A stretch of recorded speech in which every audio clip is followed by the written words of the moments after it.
I'm really struggling with the fear of rejection, both at work and in my personal life. It stops me from sharing ideas or expressing my feelings. I know rejection is normal, but how do I overcome this fear and start taking chances without being held back? Well, first of all, welcome to the club. That means you probably got a belly button, or said another way, you're a member of the human race.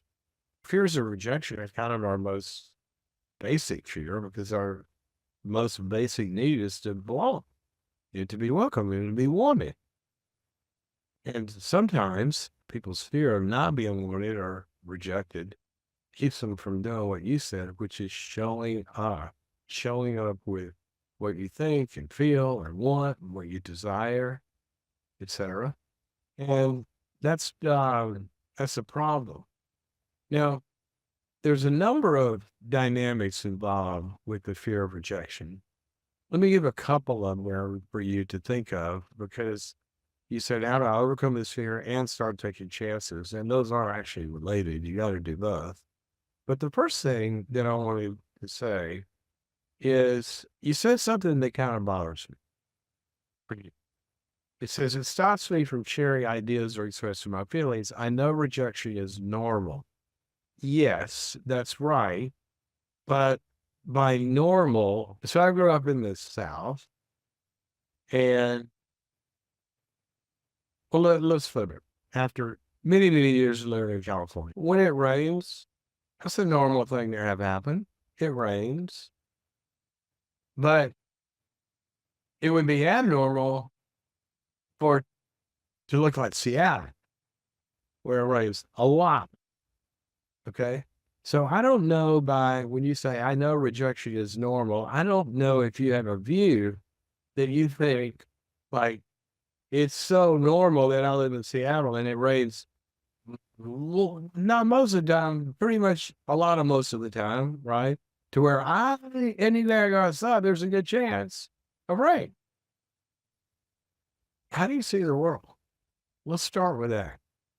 Now, this may even go back to your earliest developmental years, where a lot of times those all or nothing views, nobody likes me, right? You have that view. Well, if you were a little kid, the whole world doesn't like me. Well, that's true, because the whole world is a very small circle of people. It begins with, your primary dyadic caretaker, usually a mom or somebody who plays that kind of attachment role in the very beginning. One person is the whole world. You don't have them, you're hungry, right? Or you're wet, or you're cold. And so if they don't come, the whole world, neglects me, and then that generalizes. And then a little after that, it's mom and dad and the family. And if the family is kind of like a not welcoming place, then it feels like nobody loves me. Well, why do I say nobody? Because this is my whole world. And then once that view gets set up, we can go into the bigger world, but you already feel that. And so now it's kind of difficult to connect with people who would like you, because there are some nice people in the world, but it's gotten general. So I want you to look at possibly that when you've normalized this, that it is expected to be more normal than it actually is. Okay. So I want to start there. Secondly, you said you used to feel very confident and felt in control of my talents. What happened? Sometimes this can be, injury related. Sometimes, you take a great football player, they ran fine until that game, and then they got hit sideways on the knee, and since then they've had a problem. Was there an event that you need to go back and rework? Sit down with somebody and kind of unpack the trauma of that and what happened and how it affected you and all of that. That could be true about your developmental years as well. Thirdly, here's what I want you to do. I want you to be, a question I ask a lot of people. So if I'm a fly on the wall inside your head, what do I hear? I want you to stop thinking about the world out there for a second and get inside your own head and become an observer. And what are the messages in anticipation that are going through your head? So, well, they're not going to like me. If I say this, they're going to disapprove. What if? Because that's a prison inside. And we'll never find the truth of the outside world if we're mainly relating to the world that lives in our heads.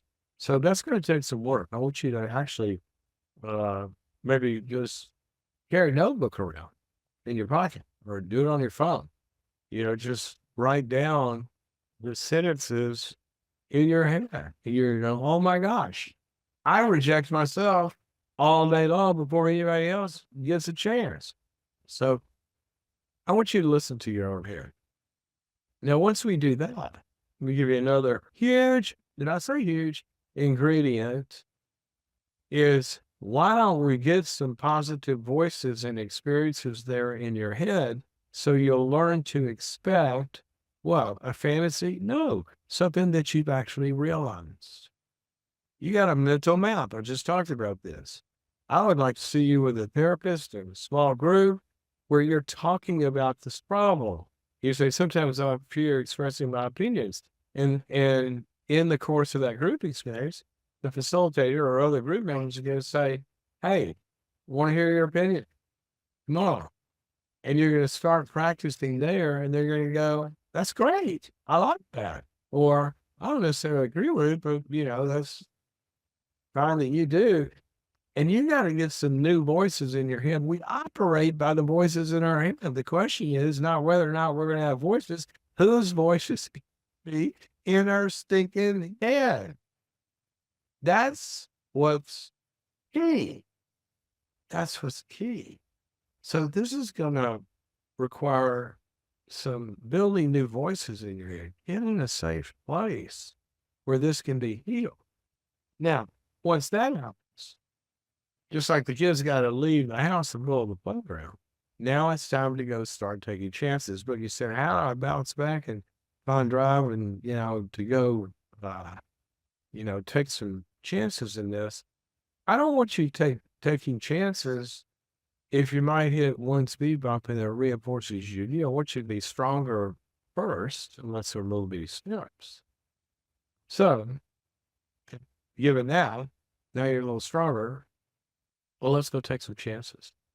There's a fabulous book. The book was written by Jia Jiang, a wonderful guy. I had him on the program a long time ago. Maybe we'll bring him back. He wrote a book, Rejection Proof. All right, so here's what Mr. Jiang, he said exactly what you said. He knew that fear of rejection was limiting his life, especially in business. So he said, I'm going to beat this fear. So what he did was he designed 100 days, and each day he was going to go do something that he was guaranteed to be rejected for asking. Guaranteed. So what's he doing? He's overcoming his fear. See, some people think of overcoming fear as when we're trying, it doesn't happen, so overcoming the fear. Well, maybe, but maybe it didn't. It didn't happen, right? That's what I suggested we do first. But overcoming fear of riding a horse after you fall off means getting back on the horse, and you might fall off again. So what we really want to have when we're really overcoming these fears is we're not only are we not afraid that, and certainly won't happen, but we're not afraid if it happens. That's key. That's key. When I tell people with fear of flying, we on the plane, I hope there's turbulence. Awesome. You're on the plane like this, right? Because we got to learn to not fear the plane crash because there's a little turbulence. So I want you to learn to not fear your life crashing because somebody rejects you. Because there's one person out of however many billions that live on the earth.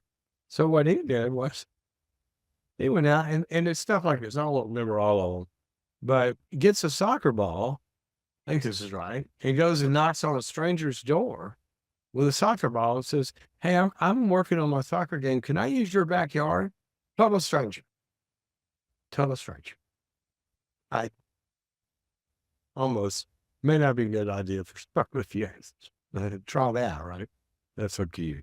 Don't do it if it's dangerous where you live. But you're probably gonna get rejected. It's not like you're asking that. I don't know. Then I'm playing soccer in the backyard. Because I think that's the one. I come to the guy's door, and the guy goes, "Yeah, I don't care. Sure, I haven't had it because now I got 100 more days." This person didn't work. He did find one that worked. He got on a commercial airliner and went out and asked the pilot if he could fly the plane.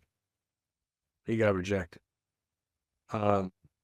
He's got some great stories, I think. But anyway, yeah, you got to practice. And I would start with little bitty things that it doesn't matter. If you're single or looking for dates, who cares if you get turned down for a date? It's not a big deal. If you're going to go propose to the person you've been longing for from a distance and it could break your heart and you're not ready to do it, maybe that's not the place to begin.